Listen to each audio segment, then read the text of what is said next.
నమస్తే రమ్మగారు. నమస్తే జయ. రమ్మగారు ఏదన్నా మంచి స్టోరీ చెప్పుకుందాం. దయ్యాల కథ చెప్తామా? సూపర్. నీకు ఇష్టం. పూర్వం అట యోగానందుడని ఒక గొప్ప గురువు గారు ఉండేవారు. తాకట్టులో ఉన్న బంగారాన్ని విడిపించి ఆ రోజు ఆన్లైన్ రేటుకే మేము కొంటాం. Sharma gold company. ఆయన యోగ విద్యలో చాలా ఆరితేరినవాడు. చాలా చిత్రమైన మంత్రాలు అవి కూడా చెప్పేవారట. ఒక ఏడాది పాటు పరీక్షించి వాళ్ళన్ని పరీక్షలకి నిలబడితే అప్పుడు యోగ విద్య నేర్పించేవాళ్ళు. ఆయన దగ్గర శిష్యులుగా ఉండేవాళ్ళు. అనేక స్థల దేవతల్ని స్వాధీనం చేసుకోవటం నేర్చుకునేవాళ్ళట. పిశాచాలని వశీకరణ చేయటం, వాళ్ళని దగ్గరికి తీసుకోవటం, బ్రహ్మరాక్షసుల్ని సరిచేయటం, అట్లాంటి విద్యలన్నీ నేర్పించేవారు. యోగంలో అసలు అద్వితీయమైన వాడనమాట. ఎక్కడెక్కడెక్కడ శిష్యులు వచ్చేవాళ్ళు. ఒక సంవత్సరం పాటు ఉంచుకుని ఎవడు గట్టివాడైతే వాడికి విద్య నేర్పించడం, లేకపోతే వెళ్ళిపో బాబు అని ఇంటికి పంపించేసి. అయితే ఒకసారి ధీరసింహుడు అనే ఒక క్షత్రియ యువకుడు ఈయన ఆశ్రమానికి వచ్చాడు. అన్ని పరీక్షలకి నిలబడ్డాడు. ఏడాది పాటు ఉన్నాడు. సంవత్సరం చివరికి వచ్చేసింది. ఇంచుమించుగా అయిపోవస్తుంది. అప్పుడు ఏమైందట, ఈయన శిష్యగణంతో కలిసి దండకారణ్యానికి వెళ్ళాడు. అక్కడ ఒక పెద్ద పర్ణశాల ఉంది, ఒక నదీ తీరంలో. ఈయనకి ఇంతకుముందు అప్పుడప్పుడు వెళ్తూ ఉండేవాళ్ళు. శిష్యగణాన్ని అందరినీ వేసుకుని ఈ ధీరసింహుడు కూడా వాళ్ళతో పాటు పోయాడు. అక్కడ ఉన్నాడు. ఉన్నప్పుడు ఆయన ఏం చెప్పాట, ముందు రోజు సాయంత్రం చేరారు అక్కడికి. పాఠశాల పర్ణశాల అంతా శుభ్రం చేసుకున్నారు. ఏదో కందమూలాలు తెచ్చారు, ఏదో ఆహారం పచనం చేసుకుని తిన్నాక ఆయన ఏం చెప్పాడంటే, ఇక్కడికి కొంత దూరంలో దగ్గరలోనే ఒక పెద్ద మర్రి చెట్టు, అది 100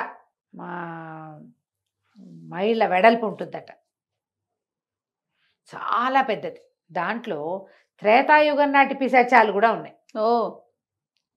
ఈ రాత్రికి ఎవ్వరూ అక్కడికి వెళ్ళొద్దు. రేపు ఉదయం నిద్ర లేచి కాలకృత్యాల వ్యవహారాలన్నీ చూసుకున్నాక, నిత్య నైమితిక కర్మలు అయిపోయాక అప్పుడు మనం వెళ్దాం అక్కడికి అని చెప్పి. సరే, శిష్యులంతా ఏముంది పగలల్లా తిరిగి నడిచి ఉన్నారు, పడుకున్నారు. ఈ ధీరసింహుడు కూడా పడుకున్నాడు. ఓ రాత్రి వేళ మెలకు వచ్చేసింది అతనికి. ఎప్పటికీ నిద్ర పట్ల. లేచి 4 అడుగులు వేద్దామనిపించింది. లేచాడు, బయటకు వచ్చాడు. బయటకు వస్తే దూరంగా మర్రి చెట్టు కనపడతా. ఏమిటో వెళ్ళి చూద్దామనిపించింది. అలా అనిపిస్తుంది చూడు, మనం ఈ హారర్ మూవీస్లో ఎందుకు వీళ్ళు ఒట్టి పుణ్యానికి నడిచెళ్ళారు అనుకుంటాం. ఒట్టి పుణ్యానికి బయటకు వచ్చి ఎక్కడికి వెళ్ళకూడదో అక్కడికే వెళ్తారు. నేను ప్రతి హారర్ సినిమా చూసినప్పుడల్లా అనుకుంటా, ఈ వైపు ఎందుకు వస్తారు, వాళ్ళకి పని లేదా, ఎందుకు వస్తారు? మూవీ అంతే. మూవీయే కాదు, మనుషుల్లో అలా ఉంటుంది చేయాలి. అవునా రమ్మగారు? ఎక్కడికి వెళ్ళకూడదు అక్కడికి వెళ్తారా? మానవ లక్షణం. ఏది చేయకూడదు అది ముందు చేసేస్తారు. ఇతను ధీరసింహుడు నడవటం మొదలుపెట్టాడు. మొదలుపెడితే అలా వెళ్ళేసరికి ఆ మర్రి చెట్టు ఊడల మీద నుంచి ఏదేదో తెలుస్తోంది. ఒక తెల్లని ఆకారం దిగుతుంది. ఒక ఉరుము లాంటి గొంతు దాంది. ఎవరు నువ్వు అన్నాడు. నా పేరు ధీరసింహుడు, యోగానందుల వారి శిష్యుణ్ణి అన్నాడు. నువ్వెవరు అని అడిగాడు. నా పేరు అనుకంపనుడు. నేను రాముడి భార్య సీత ఈ అడవిలో ఉందని రావణాసురుడికి చెప్పింది నేనే అన్నాడు. అంటే వీడెప్పటి పిశాచం? త్రేతాయుగం రాటి పిశాచం వాడు. అక్కడ తన దూరంగానే నుంచున్నాడు. అది మెల్లిగా తన దగ్గరకు వస్తోంది. తప్పిమని మీద పడిపోవటల్లా స్లోగా వస్తుంది. వస్తుంటే, అబ్బో అప్పటి నుంచి ఉన్నావా అంటే, అప్పటి నుంచి లేను, నన్ను నరకంలో పెట్టారు, ఆ నరకంలోనే ఉంటూ ఉంటా. ఓహో. అప్పుడప్పుడు వాళ్ళు వదిలేసినప్పుడు ఇక్కడికి వస్తా. ఇది నా పాత ప్రాంతం కాబట్టి. అంటే నరకంలో మీ వాళ్ళంతా ఎలా ఉన్నారంటే, ఏముంది, అందరూ బాగున్నారు, అందరూ నరక బాధలు అనుభవిస్తూ బాగానే ఉన్నారు. రావణాసురుడు ఏమంటున్నాడు, ఏముంది, నూనె బండీలు కాచమన్నారు, నూనె కాచాలి అని చెప్పారు రావణాసురుడికి అన్నాడు. మెల్లిగా జరుగుతున్నాడు. ధీరసింహుడు బింకంగా నుంచున్నాడు. దగ్గరకు వస్తుంటే భయం వేసి కెవ్వుమని కేకబెట్టి పరిగెత్తాలి. పరిగెత్తితే అది స్పీడ్గా వచ్చేస్తుంది. నుంచుంటే స్లోగా వస్తుంది. నూనె బాండీలు కాచడానికి ఏముంది, నూనె బాండీలు కాచలేక అరుస్తున్నాడు అన్నాడు. నూనె బాండీలు కాచడానికి ఏముంది అంటే, కాదు, నూనె బాండీలు కాల్చడానికి దాని కింద కాలుతోంది రావణుడే. ఓహో. నూనె బాండీలు పైనుండి కింద రావణాసురుడినే కాలుస్తున్నారు, మరి బాధగా ఉండదు? మరి కుంభకర్ణుడో అని అడిగాడు అబ్బాయి.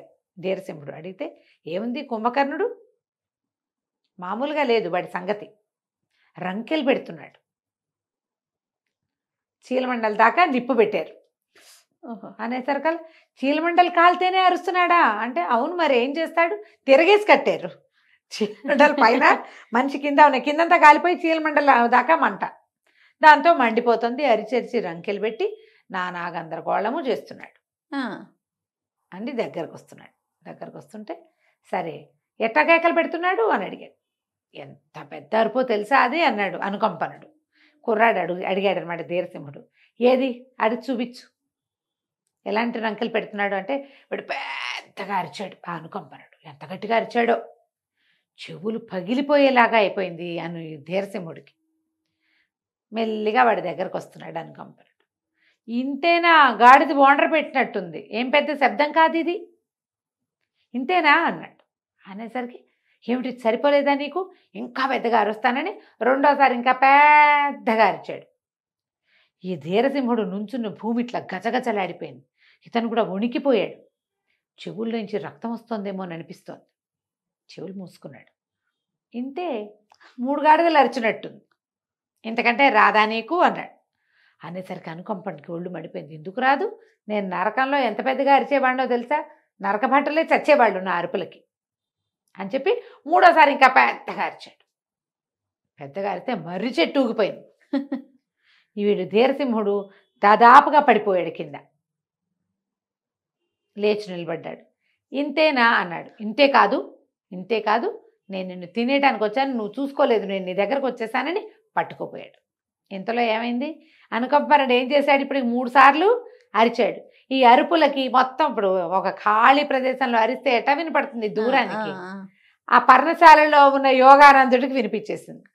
ఆయన ఇక్కడ ఏదో జరుగుతోందని విద్యార్థులను చూసుకుని ధీరసింహుడు లేడు, పరిగెత్తుకుంటూ వచ్చేసాడు కమండలం పుచ్చుకుని. రావటం ఏమిటి, ఈ ధీరసింహుడిని కావలించుకోబోతున్న అనుకంపనుడి మీద మంత్రజలం జల్లేశాడు. చల్లంగానే కేవమని అరిచి అనుకంపనుడు కాస్త ఒక్కసారి చిన్న పిశాచ రూపం పొంది పారిపోయాడు పైకి. మిగిలిన శిష్యగణం అంతా వచ్చింది. ఇదేమిట్రా నాయన ఇట్లా వచ్చావు అంటే, తోచకొచ్చాను గురుదేవా, భయమేసింది కానీ భయపడలేదు. తను పరిగెడినా నడిచినా నా వెనకాల వచ్చేస్తాడు, ఆశ్రమంలోకి వచ్చాడంటే మనం ఏమీ చేయలేకపోతామని ఇలా నేను అర్పించాను అనేసరికి ఆయన సంతోషించాడు. నీకు ఎంత ధైర్యం రా, మామూలుగా ఏమవుతుంది అక్కడ దాకా వాళ్ళు మీదకి వచ్చేసరికి పారిపోతారు. అవును, పరిగెత్తడమే కుక్కలు కూడా అలాగే వెంట పడతాయి జయ. నుంచున్నవాడి వెనకాల పడదు కుక్క, విసురున కదిలారంటే స్పీడ్ వచ్చేస్తుంది దానికి.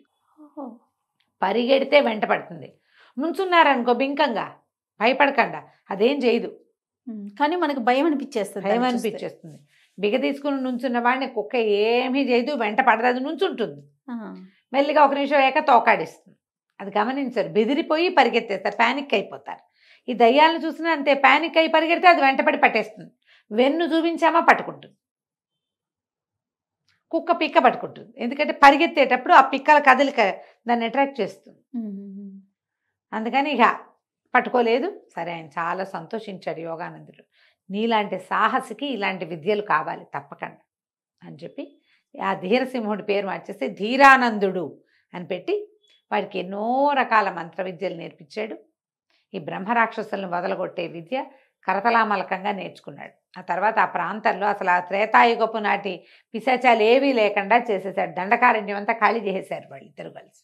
కథ కంచికి మనం ఇంటికి. బాగుంది రమ్మగారు దెయ్యం కదా. నమస్తే అండి. నమస్తే.